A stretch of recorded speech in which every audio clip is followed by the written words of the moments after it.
ये वीडियो उन साथियों के लिए बहुत ज़्यादा खास है जो इस बार अपना सिलेक्शन पक्का करना चाहते हैं, और ख़ास करके फ्रेशर स्टूडेंट इस बात को बहुत ज़्यादा ध्यान से सुन लेना, वरना बाद में हो सकता है कि आपको पछताना पड़े। लाखों की संख्या में ग्रुप डी के फॉर्म भरे जा रहे हैं, जिसमें बहुत सारे लोग एक्सपीरियंस्ड हैं जिन्होंने पिछले सालों से पेपर दिए हैं, लेकिन लाखों स्टूडेंट एक तरफ बिल्कुल फ्रेशर हैं जिनको भी तैयारी के बारे में कोई भी आइडिया, कोई भी नॉलेज नहीं है। बस यही सबसे बड़ी दिक्कत है। फ्रेशर स्टूडेंट ये नहीं समझ पाएगा कि सही तरीका क्या है रेलवे ग्रुप डी में नंबर निकालने का। तो इस वीडियो के माध्यम से मैं आपको वो तरीका बताऊंगा जो सिलेक्शन लेने में आपको अपनाना ही पड़ेगा, या हर एक वो स्टूडेंट जिसने सिलेक्शन लिया है उन्होंने यह तरीका अपनाया है। इसके बगैर आप कितने भी अच्छी क्लासेस देख लेना, कितने भी पेड कोर्स पढ़ लेना, यहाँ वहाँ कितनी भी किताबें आप पढ़ लेना, अगर ये तरीका आप लोग नहीं अपनाएंगे तो मुझे पता है कि बाद में आप लोग पछताएंगे। बहुत ही ज़्यादा अच्छी किस्मत रही, पेपर आसान आ गया तो सिलेक्शन हो जाएगा, लेकिन जरा भी इधर उधर क्वेश्चन हुए तो आप लोग बह जाएंगे इस बहती गंगा में। नमस्कार, मैं सिद्धार्थ स्वागत करता हूं आपका the life I study YouTube channel पर। नए वाले स्टूडेंट बिल्कुल गौर से इस बात को सुने कि आपके तैयारी करने का तरीका क्या रहेगा, किस किस तरीके से तैयारी करनी है, नोट्स कैसे बनाने हैं, कब आपको किन किन बातों का ध्यान रखना है। तो देखिए, यहाँ पर ये एक फ्रेशर स्टूडेंट के लिए मैंने एक रोड मैप बना के रखा है। एक एक बात बहुत ध्यान से आप लोग सुन लीजिए, अभी मौका है। पहला पॉइंट मैंने बनाया कि आप लोग तैयारी स्टार्ट करेंगे। जब आप तैयारी स्टार्ट करते हैं तो कोई भी शॉर्टकट आप लोग मत अपनाइए। फ्रेशर स्टूडेंट कान खोल के सुन लो सभी के सभी, कोई भी शॉर्टकट मत अपनाओ, क्योंकि रेलवे हर साल वैकेंसी निकालेगा, हर साल कैलेंडर निकालेगा रेलवे। उसमें एनटीपीसी की वैकेंसी हो, चाहे एएलपी की हो, जेई की हो, या मिनिस्ट्रियल या आइसोलेटेड कैटेगरीज की हो, तो रेलवे में हर साल वैकेंसी आनी है। इसलिए कोई शॉर्टकट मत अपनाओ, एक बार में ही सच्ची लगन के साथ ऐसी तैयारी कर लो कि बार बार यहाँ वहाँ की दर दर की ठोकरें आपको ना खानी पड़े।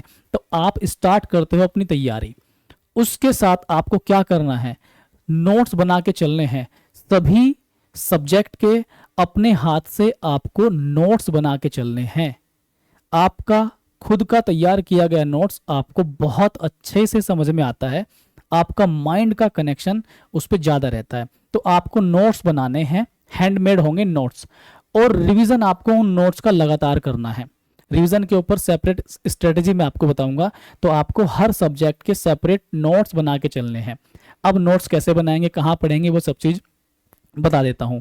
आप कोई भी पेड स्कोर ले लेते हैं, किसी का भी पेड कोर्स आप पढ़ते हैं, सबसे पहली बात तो जेन्युइन तरीका ही आप लोग फॉलो करना। ये टेलीग्राम वगैरह पे इधर उधर से कोर्स वगैरह चक्कर में मत पड़ना, या यूट्यूब पे फ्री के चक्कर में मत पड़ना, क्योंकि आपको फिर भटकना पड़ेगा, क्लास देखनी पड़ेगी, लंबी लंबी क्लास यूट्यूब पे होती है।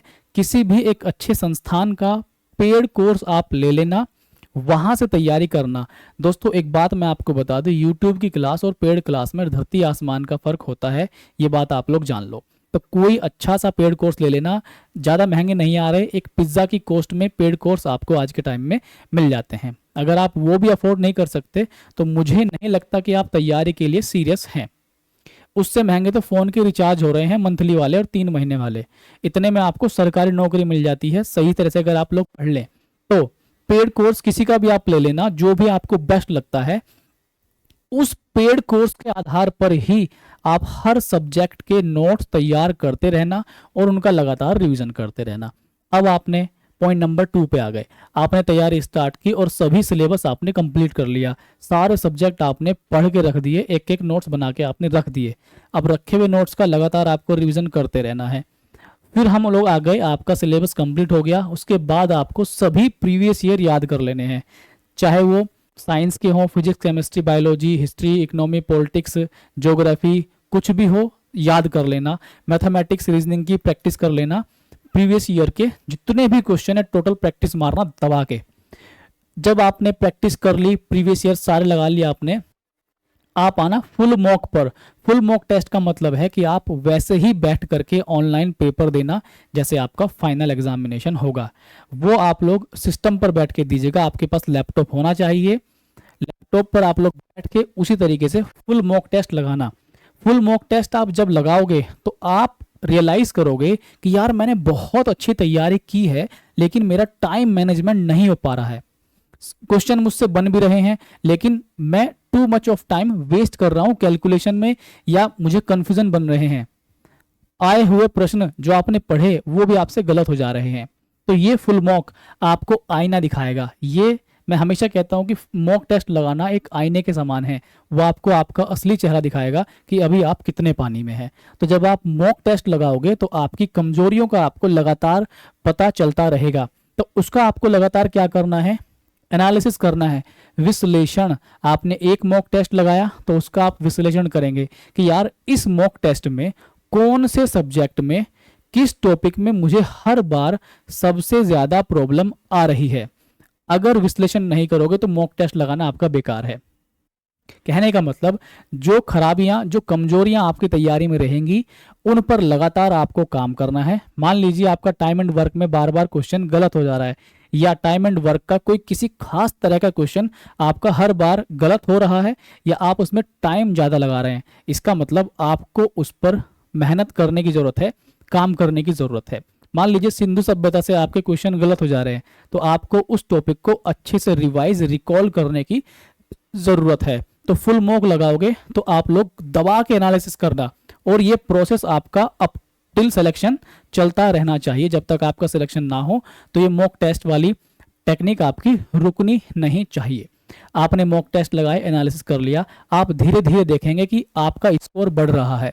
शुरुआत में आपका स्कोर 40 मार्क्स आ रहा था, धीरे धीरे आप देखेंगे 1 महीना 2 महीने बाद कि आपका स्कोर 60 प्लस जाना स्टार्ट हो गया, और धीरे धीरे ऐसे ही आप लगातार मेहनत करेंगे तो आपका 70 और 80 प्लस तक आप नंबर लेके आएंगे। बस एनालिसिस करना, लगातार मेहनत करना, ठीक है। तो वर्क ऑन वीक सब्जेक्ट ये मैंने आपको बता दिया। जब इतना कुछ आप लोग कर लेंगे तो तब जाके आपको सिलेक्शन का रास्ता दिखाई देने लगता है। क्यों क्यों ऐसा कह रहा हूं मैं, आपके अंदर बन जाता है कॉन्फिडेंस, और जब आपके अंदर ठोकर खाने के बाद कॉन्फिडेंस आएगा तो आप खुद से महसूस करोगे कि अब मेरा सिलेक्शन हो सकता है। और लगातार मेहनत करते रहना और देखना आपका सिलेक्शन हो जाएगा। तो मैंने आपको बता दिया है कि कोई भी शॉर्टकट मत अपनाना, हार्ड वर्क करना, स्मार्ट वर्क करना। ऐसा नहीं है कि गधे की तरह दिन रात आप लोग पढ़े जा रहे हैं और सिलेक्शन आपका नहीं हो रहा। ऐसे हजारों स्टूडेंट हैं जो कई कई साल से लगे रहे हैं और उनका ग्रुप डी में सिलेक्शन नहीं हो रहा। तो अगर आप इन छोटी छोटी बातों का ध्यान रखेंगे तो आई बिलीव कि आपका सिलेक्शन इस बार पक्का होने वाला है। आपकी जानकारी के लिए बता दूं कि मैं 500 स्टूडेंट का एक ग्रुप बना रहा हूं जिसमें मुझे एकदम फ्रेश, ताजे ताजे स्टूडेंट चाहिए। उन 500 लोगों में मैं जिम्मेदारी लूंगा आपका सिलेक्शन कराने की। उसमें स्टडी मटेरियल मैं प्रोवाइड कराऊंगा हर सब्जेक्ट का, और मैथमेटिक्स की क्लास मैं आपको यूट्यूब पर फ्री पढ़ाऊंगा। अगर आप इंटरेस्टेड हैं तो इस वीडियो के नीचे कमेंट डाल दीजिए, मैं आप तक खुद कॉन्टैक्ट करूंगा। अगर आपको ये स्ट्रेटजी या ये बातें अच्छी लगी हैं तो आप इस वीडियो को अपने बहन भाइयों तक जरूर शेयर कीजिए, अपने दोस्तों तक शेयर कीजिए, इस वीडियो को लाइक कीजिए और चैनल को सब्सक्राइब कर लीजिए। मैं आपको अपने पर्सनल अनुभव के आधार पर ही सारी चीज़ें शेयर करता रहता हूँ। धन्यवाद, नमस्कार, बाय।